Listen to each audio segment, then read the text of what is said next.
बैंगलोर से पुणे की तरफ रवाना होने से पहले, स्टेडियम छोड़ने से पहले एक इम्पॉर्टेंट अपडेट, एक नहीं बल्कि 3 important update regarding the fitness of 3 important players. 3 important players की फिटनेस अपडेट आपको इस वीडियो में दूंगा। नंबर 1 ऋषभ पंत। आज रोहित शर्मा ने जब वो प्रेस कॉन्फ्रेंस की मैच के बाद, तब ऋषभ पंत का सवाल पूछा गया, क्योंकि 5वें दिन के शुरुआत में जो एक वार्म अप सेशन होता है सारे प्लेयर्स का, वहाँ पे ऋषभ पंत नहीं दिखे थे।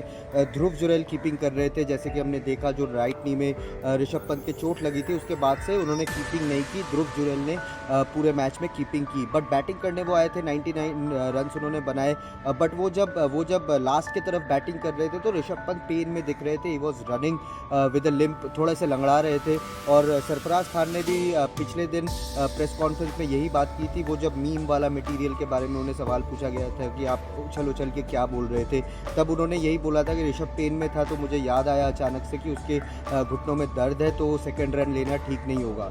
सो ऋषभ पंत का करंट स्टेटस क्या है? आज रोहित शर्मा से जब पूछा गया था, तो उन्होंने काफ़ी माइनर चीज़ों पे एम्फसाइज किया। बहुत बारीक पॉइंट्स के बारे में उन्होंने बात की, जैसे कि उनकी सर्जरीज हो गई, मल्टीपल सर्जरीज उन्होंने कहा, एक मेजर नी सर्जरी उन्होंने कहा, मेंशन किया उस चीज़ को, और ट्रॉमा के बारे में भी बात की। और जब एक कैप्टन ऐसे ट्रॉमा के बारे में बात करते हैं, उन्होंने लास्ट में हालांकि बोला कि वी होप कि वो 100% फिट हो जाएंगे अगले मैच के लिए, बट उन्होंने लास्ट बीच में एक बात की थी कि जब इतना बड़ा ट्रॉमा, इतना बड़े सर्जरीज के थ्रू कोई प्लेयर जाता है, तो we have to be extra careful, थोड़ा सा केयरफुल रहना पड़ता है प्लेयर्स के साथ। तो ऋषभ पंत का पार्टिसिपेशन इन पुणे टेस्ट, जो कि 24 तारीख से स्टार्ट होगा महाराष्ट्र क्रिकेट एसोसिएशन स्टेडियम में, वहाँ पे ऋषभ पंत आपको शायद खेलते हुए ना भी दिख सकते हैं। आप सरप्राइज मत होना कि ऋषभ पंत अगर आपको प्लेइंग 11 में ना दिखे, क्योंकि टीम इंडिया इस टाइम पे थोड़ा सा एक्स्ट्रा केयरफुल हो रहा है ऋषभ पंत को लेकर, क्योंकि आपको देखना है, दूर का भी देखना है, क्योंकि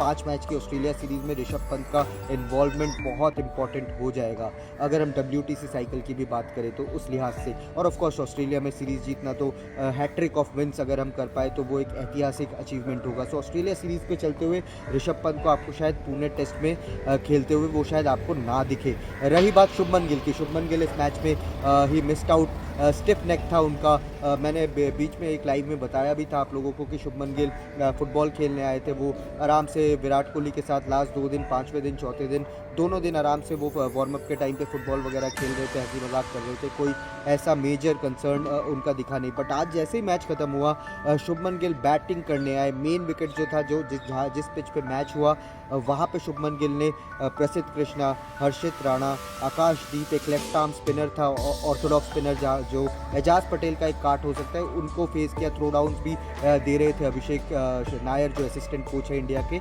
तो शुभमन गिल ने काफ़ी 1 घंटे से ज़्यादा बैटिंग की। बैटिंग करने के बाद वो टी दिलीप के पास गए, जो फील्डिंग कोच है, उनसे फिर उनके साथ उन्होंने एक अच्छा 10-15 मिनट का कैचिंग सेशन भी किया। तो Shubman Gill all set to play. मैंने ये सवाल पूछा भी था रोहित से प्रेस कॉन्फ्रेंस पे, तो उन्होंने भी यही बात की कि शुभमन गिल अभी इस टाइम पे फाइन दिख रहे हैं। तो शुभमन गिल प्लेइंग 11 में वापसी उनकी होगी। तो अगर पंत मिस आउट करते हैं, अगर शुभमन वापस आते हैं, तो कीपिंग कौन करेगा? क्योंकि आपको कीपर की ज़रूरत है। क्या ध्रुव जुरैल को आप मौका दोगे? क्या KL राहुल से आप कीपिंग करवाओगे? KL राहुल को लेकर एक अलग ही वीडियो बनाना पड़ेगा, जिस हिसाब से उनके बारे में बातचीत हो रही है। बट इस टाइम पे थोड़ा सा playing 11, specially the batting department, उसको लेकर थोड़ा सा एक दारोमदार, एक क्वेश्चन मार्क है उसको लेकर।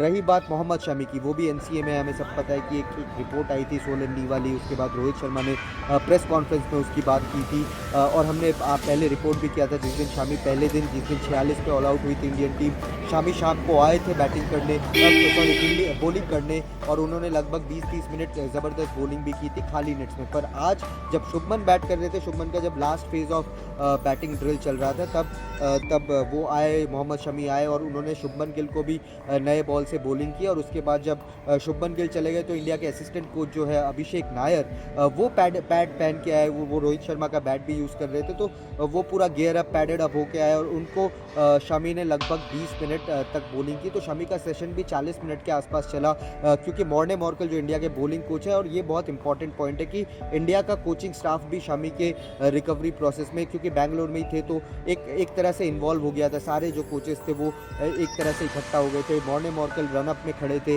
जब शमी अभिषेक नायर को बॉलिंग डाल रहे थे, बीच में उनकी बातचीत भी हो रही थी। और जब अभिषेक नायर का बैटिंग सेशन खत्म हुआ तो फिर मॉर्ने मॉर्कल आए और आने के बाद फिर उन्होंने शमी से बातचीत की। इलास्टिक विकेट्स होते हैं, इलास्टिक स्टंप्स उन्होंने लगाया, एक मेन जहाँ पे स्टंप्स होता है वहाँ पे, और उसके बाद जो गुड लेंथ एरिया है वहाँ पे उन्होंने 2 स्टंप्स लगाए और बीच में एक कोन रखा और शमी को कहा कि उस कोन पे आप हिट करने की कोशिश करो। हालांकि वो सेशन ज़्यादा लंबा नहीं था, 10-12 बॉल ही शमी ने डाले, बट बहुत अच्छे रिदम में दिख रहे थे। स्विंग हो रहा था क्योंकि मैं बिल्कुल राइट बिहाइंड ऊपर से देख रहा था प्रेस बॉक्स से, और प्रेस बॉक्स का व्यू बिल्कुल राइट बिहाइंड द पिच है, तो बिल्कुल मिडिल से दिख रहा था कि दोनों तरफ शमी का बॉल हिल रहा है। कोन में तो खैर वो हिट नहीं कर पाए, बट कोन के बहुत आसपास हिट कर रहे थे, और उनकी एक्यूरेसी हम सबको पता है कि क्या कर सकता है मोहम्मद शमी, क्या कर सकते हैं Mohammed Shami with the ball. और ऑस्ट्रेलिया सीरीज़ के लिए अब उन्होंने अपना जो वो है दबदबा है कि मैं रिकवर कर रहा हूँ, I will be in for Australia tour. और शमी ने जब वो ट्वीट भी किया था रिपोर्ट के बाद, तो वहाँ भी लिखा था कि ये फॉल्स रिपोर्ट है और मैं अभी भी रूल्ड आउट नहीं हुआ हूँ बॉर्डर गावस्कर ट्रॉफी से। तो Mohammed Shami is still in line for BGT, और वो आपको ज़रूर, मुझे जितना दिखा, मैंने जितनी एनसीए के स्टाफ से बात की, हमें 6 हफ्ता बताया गया था, तो डोंट बी सरप्राइज कि वो 6 हफ्ते में मैच फिट होके आपको बॉर्डर गावस्कर ट्रॉफी का हिस्सा बनते हुए देखे। सो ये 3 अपडेट्स थी regarding Rishabh Pant, regarding Shubman Gill, regarding Mohammed Shami. और अब देखते हैं पुणे की तरफ रवाना होंगे, वहाँ पे कैसी पिच रहेगी, कैसी कंडीशंस रहेगी, क्या क्या टीम कॉम्बिनेशन रहेगा, सारी रिपोर्ट्स आपके पास, और बारिश का भी थोड़ा सा माहौल है वहाँ पे भी, तो आपको सारी रिपोर्ट्स हम सीधा ग्राउंड से देते रहेंगे। सो आप लोग प्लीज़ सब्सक्राइब कर लेना चैनल को और वीडियो को लाइक कर देना। अगर आपको नोटिफिकेशन चाहिए, क्योंकि हम लोग बहुत लाइव आते हैं, अचानक से लाइव आ जाते हैं, तो अगर आप नोटिफिकेशन बेल को दबाओगे तो आप लोगों को ही पता चलेगा कि हम क्या अपडेट्स आपके लिए ला रहे हैं। सो स्टे ट्यून्ड और कीप सपोर्टिंग।